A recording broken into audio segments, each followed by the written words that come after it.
नमो बुद्धाय. आज आपण बघणार आहोत नगरवधू सिरिमाची कथा. ह्या कथेद्वारे आपल्याला अनित्यताचा एक महान धडा आज शिकायला मिळणार आहे. राजगृह नगरीमध्ये सिरिमा नावाची एक अप्रतिम सुंदर नगरवधू राहत होती. तिच्या सौंदर्याची कीर्ती संपूर्ण राज्यभरात पसरलेली होती. दररोज 8 भिक्खू तिच्याकडे भिक्षा मागण्यासाठी जायचे आणि सिरिमा अत्यंत आदराने त्यांना भिक्षा द्यायची. तिच्याकडून मिळालेलं अन्न अत्यंत स्वादिष्ट असायचा आणि तिचं रूप तर विलक्षण मोहक होतं. भिक्खू नेहमी तिच्या दानाची आणि तिच्या रूपाची स्तुती करायचे. अरे, सिरिमाच्या घरी मिळणारी भिक्षा खूप छान असते, रुचकर असते आणि तिचा चेहरा तर जणू चंद्रासारखा उजळलेला असतो. अशा प्रकारे भिक्षू एकमेकांसोबत आपसामध्येच अशा प्रकारची चर्चा करायचे. अशी स्तुती ऐकूनच एक नवीन भिक्खू तिच्या प्रेमात आकंठ बुडाला. त्याने सिरिमाला कधीच पाहिलेले नव्हते, पण ऐकलेल्या गोष्टींवरून त्याच्या मनात आसक्तीची ज्वाला पेटली. तो मनातल्या मनात म्हणाला, मी सिरिमाला एकदा तरी पाहणारच, तिच्या सौंदर्य डोळ्यांनी अनुभवणारच. दुसऱ्या दिवशी तो देखील इतर भिक्खूंसोबत भिक्षाटनासाठी सिरिमाच्या घरी गेला. योगायोग असा झाला की त्या दिवशी सिरिमा आजारी होती. तरी सुद्धा ती आपल्या दानधर्मात कमी पडली नाही. ती आजारी असताना सुद्धा सगळ्या भिक्खूंना दान दिलं तिने आणि वंदन करायला ती आली. ती कष्टाने उठली, बाहेर आली आणि नम्रतेने भिक्खूंना वंदन केलं आणि भिक्षा दिली. नवीन भिक्खू जो होता तिच्याकडे पाहतच राहिला. त्या भिक्खूच्या मनामध्ये तिच्याप्रती आसक्ती उत्पन्न झाली होती आणि तो तिच्याकडे बघतच राहिला आणि मनात म्हणाला, ही तर आजारी असताना इतकी सुंदर आहे, मग निरोगी असताना किती विलक्षण भासत असेल. अहो, हिला तर पाहतच राहावंसं वाटतं, असं तो आपल्या मनातल्या मनात म्हणाला. त्याच्या मनामधली आसक्ती आता सिरिमाला बघून अधिकच प्रज्वलित झालेली होती. सगळ्या भिक्षूंनी भिक्षाटन केलं, भिक्षा ग्रहण केली आणि मग ते आपल्या विहारामध्ये आले. परंतु ह्या भिक्षूच्या मनामध्ये सिरिमाबद्दलच विचार सुरू होते, तिच्या सौंदर्याबद्दल, तिच्या डोळ्यांबद्दल. हा अतिशय तिच्यावरती आकर्षित आणि मोहित झालेला होता. पण त्याच रात्री काय झालं, त्याच रात्री सिरिमा आजारामुळे मरण पावली. बातमी वाऱ्यासारखी संपूर्ण राजगृहामध्ये पसरली. राजा बिंबिसारापर्यंत ही बातमी पोहोचली आणि अर्थातच तथागत बुद्धांनाही ही बातमी कळाली. बुद्धांनी राजाला असा संदेश पाठवला, सिरिमाचे शव 3 दिवस स्मशानात सुरक्षित ठेवावे, कोणीही त्याला इजा करू नये. 4थ्या दिवशी मी स्वतः येईल, अशा प्रकारे भगवान बुद्ध राजाला म्हणाले. सिरिमाचं जे शरीर होतं, जे शव होतं, त्याला 3 दिवस ठेवायला सांगितलं. शव जेव्हा 3 दिवस राहतो तर त्या शवाचे कसे हाल होतात हे आपण बघू सुद्धा शकत नाही. कारण आपल्या शरीरामध्ये 8 छिद्र असे आहेत की ज्याच्यातून दुर्गंध बाहेर येते आणि मेल्यानंतर आपल्या शरीरावरती सूजन येते, किडे लागतात, माशा लागतात, किडे बाहेर येतात आणि घाण वास येते. तर त्या सिरिमाचे शरीर 3 दिवस ठेवलेलं असेल तर तिचे शरीर कसं झालेलं असेल. राजा बिंबिसाराने तथागतांच्या आज्ञेप्रमाणेच सुरक्षा व्यवस्था केली.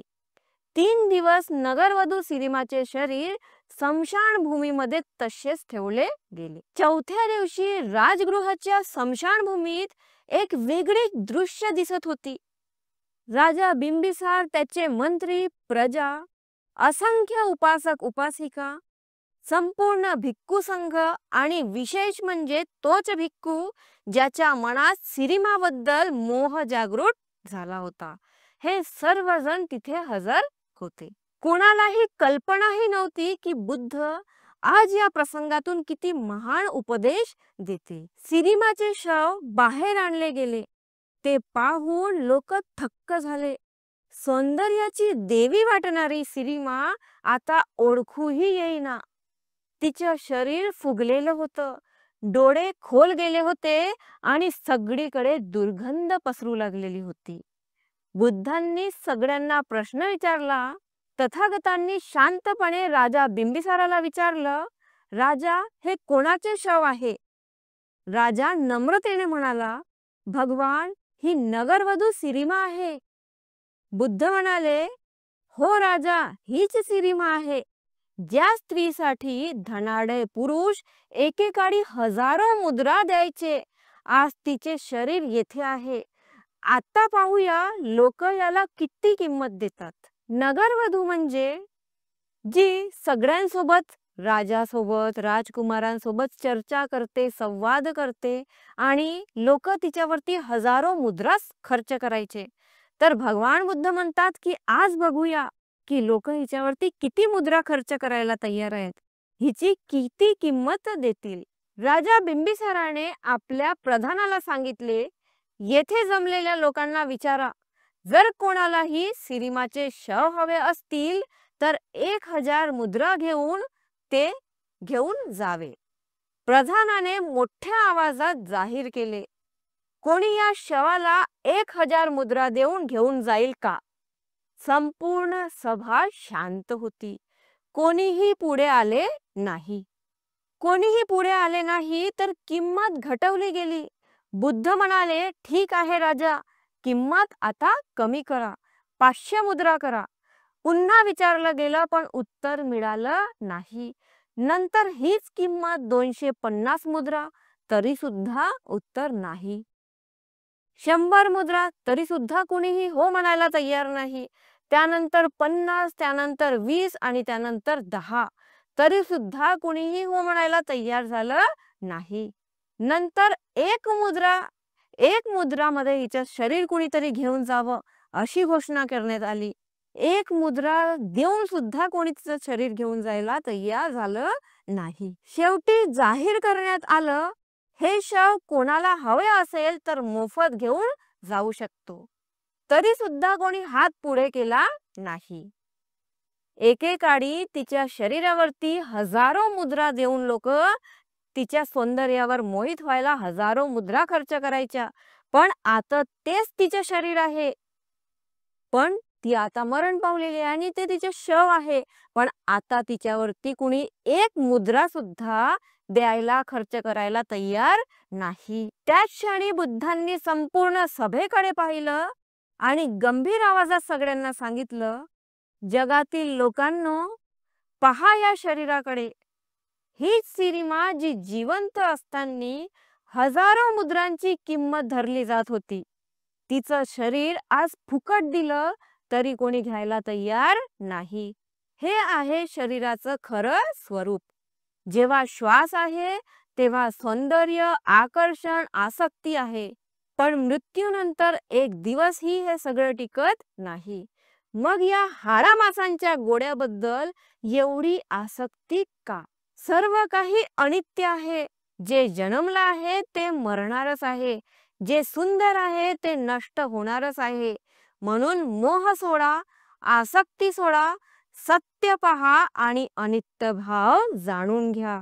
हाच बुद्धांचा मार्ग आहे.